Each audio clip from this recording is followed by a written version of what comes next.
Before we get into this video, I'd like to invite you to a free online blues masterclass. In this masterclass, you're going to learn how to go beyond the pentatonic scale and how to create fresh, new licks that are always going to work. It's free. The link is below. If you missed a live event, that's okay. The link will take you to the replay of the masterclass. It's completely free. Check it out.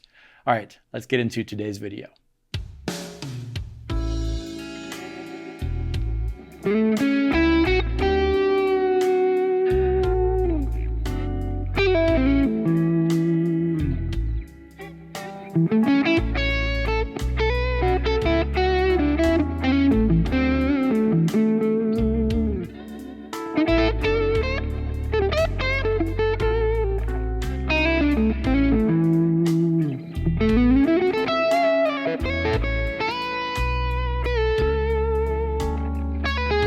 In today's video, we're going to talk about the blues again, but this time we are going to add a few notes that you might not be aware of, and they make your solos sound so good, so tasty. It's really easy too. Grab your guitar. We're going to get started right after this.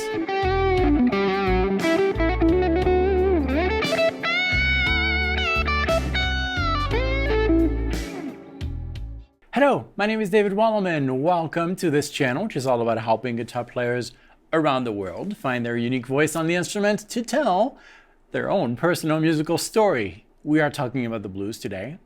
We're talking about the scales that you can use in the blues and the notes that you can add to those scales to sound super tasteful. This backing track right here is in the key of A, traditional blues in A. You can get it for free. The link is below. Just sign up once and you'll get access to this backing track and the charts and all the other videos on the channel too for free with all the backing tracks. All right, so we are in A, and the first thing that comes to mind typically on a blues in A is, well, A minor pentatonic with a blue note.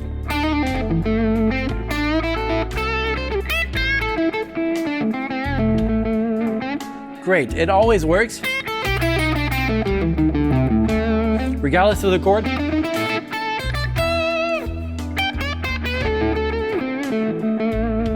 And that's a cool thing. I want you to keep that, okay? That is going to be the basis of your improvisation. Don't forget about the minor blues scale. However, you can add a few notes that are going to make it a lot more expressive. And these notes are found in the arpeggios of the chords of the blues. So in a traditional, typical blues in A, we have the 1, the 4, the 5. What does that mean? That's the first degree, the fourth degree, and the fifth degree that we're making dominant 7 chords. Dominant 7, dominant 7. You know what that means, right? We've talked about it on the channel so many times, but it's a good reminder. When something is dominant in music, it means that it has two things. You can't have one without the other to be dominant. It needs a major third and a minor seventh. So these chords, the chords of the blues, that A7 chord, A dominant 7, has a major third and a minor 7. That's what makes it dominant. Same with the D7, D dominant 7, D7, and E dominant 7, E7. Okay, now we know that these are some of the notes of these chords. Now, there are other notes. There's the root and the fifth. So now we're going to play these arpeggios in the same slice of the fretboard. It's really good to play in zones because it allows your music to be more focused, less jumpy, and visualizing these arpeggios within that slice of the fretboard allow you to understand a little bit better what is going on. So we're going to pick this area of the fretboard. It's always good to expand as you go. The charts are included, right, in the link below. But for now, we're going to do it in this section of the fretboard. We have an A dominant 7 made of a root, a major third, a fifth, minor seventh. Those are the 4 notes of that chord. Now we can play that an octave higher. Root, third, fifth, minor seventh, root, and the major third is outside of that slice of the fretboard. So we have this first arpeggio shape that we hear in its chord form in the first chord of the track. Right? Then the next chord, the D7, back to A7. Okay? So it's good to know these shapes. Now, once we know these shapes, the beauty of this is that when we play, you don't have to just play.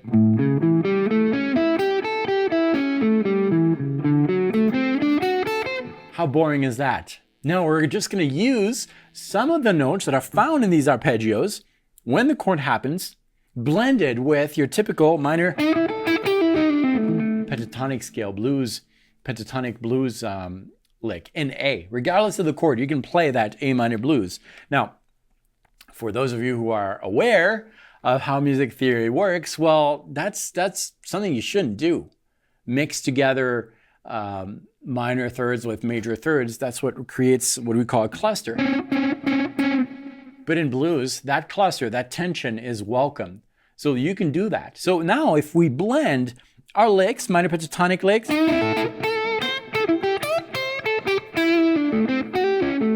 with some of the notes of the arpeggios, that's where the magic happens. So before we start jamming, I want to get used to this. So we're just going to develop very, very simple ideas.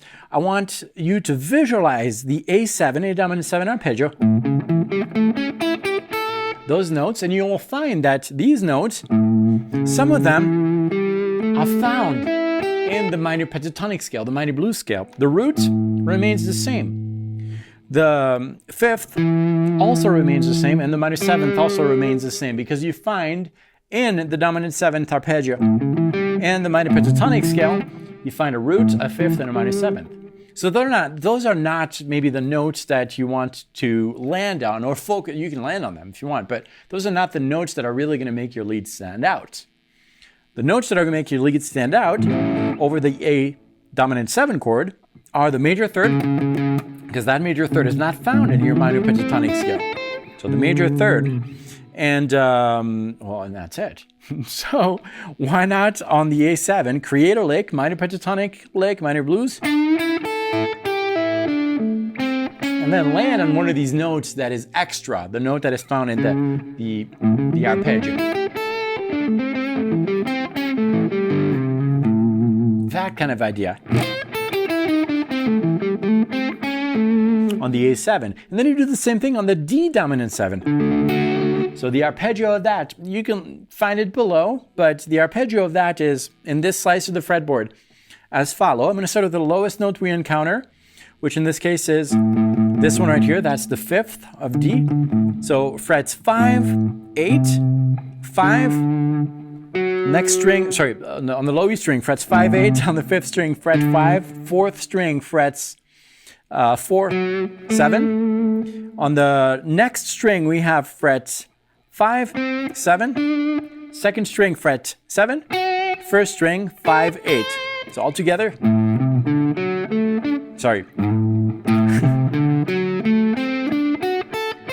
if you blend this with your minor pentatonic scale, that's the kind of idea you're going to have. And then same thing with the E7.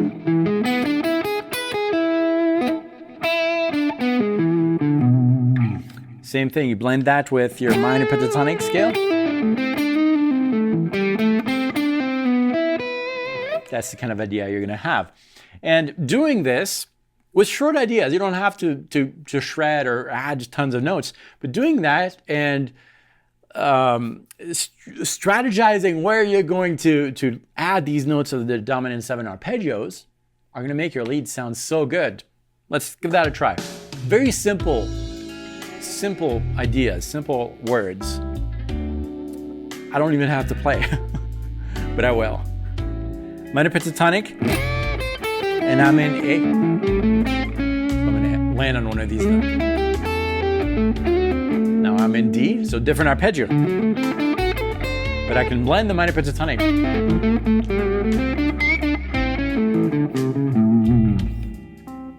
And I'm still in A. Here's the arpeggio. Here's the E with the minor pentatonic, the D, and the A.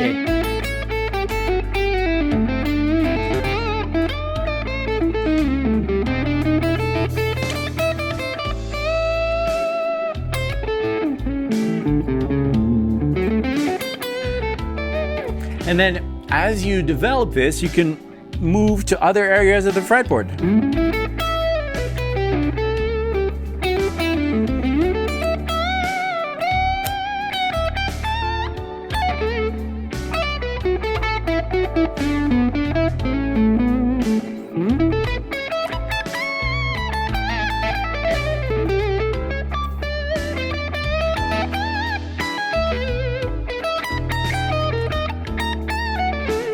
and so forth.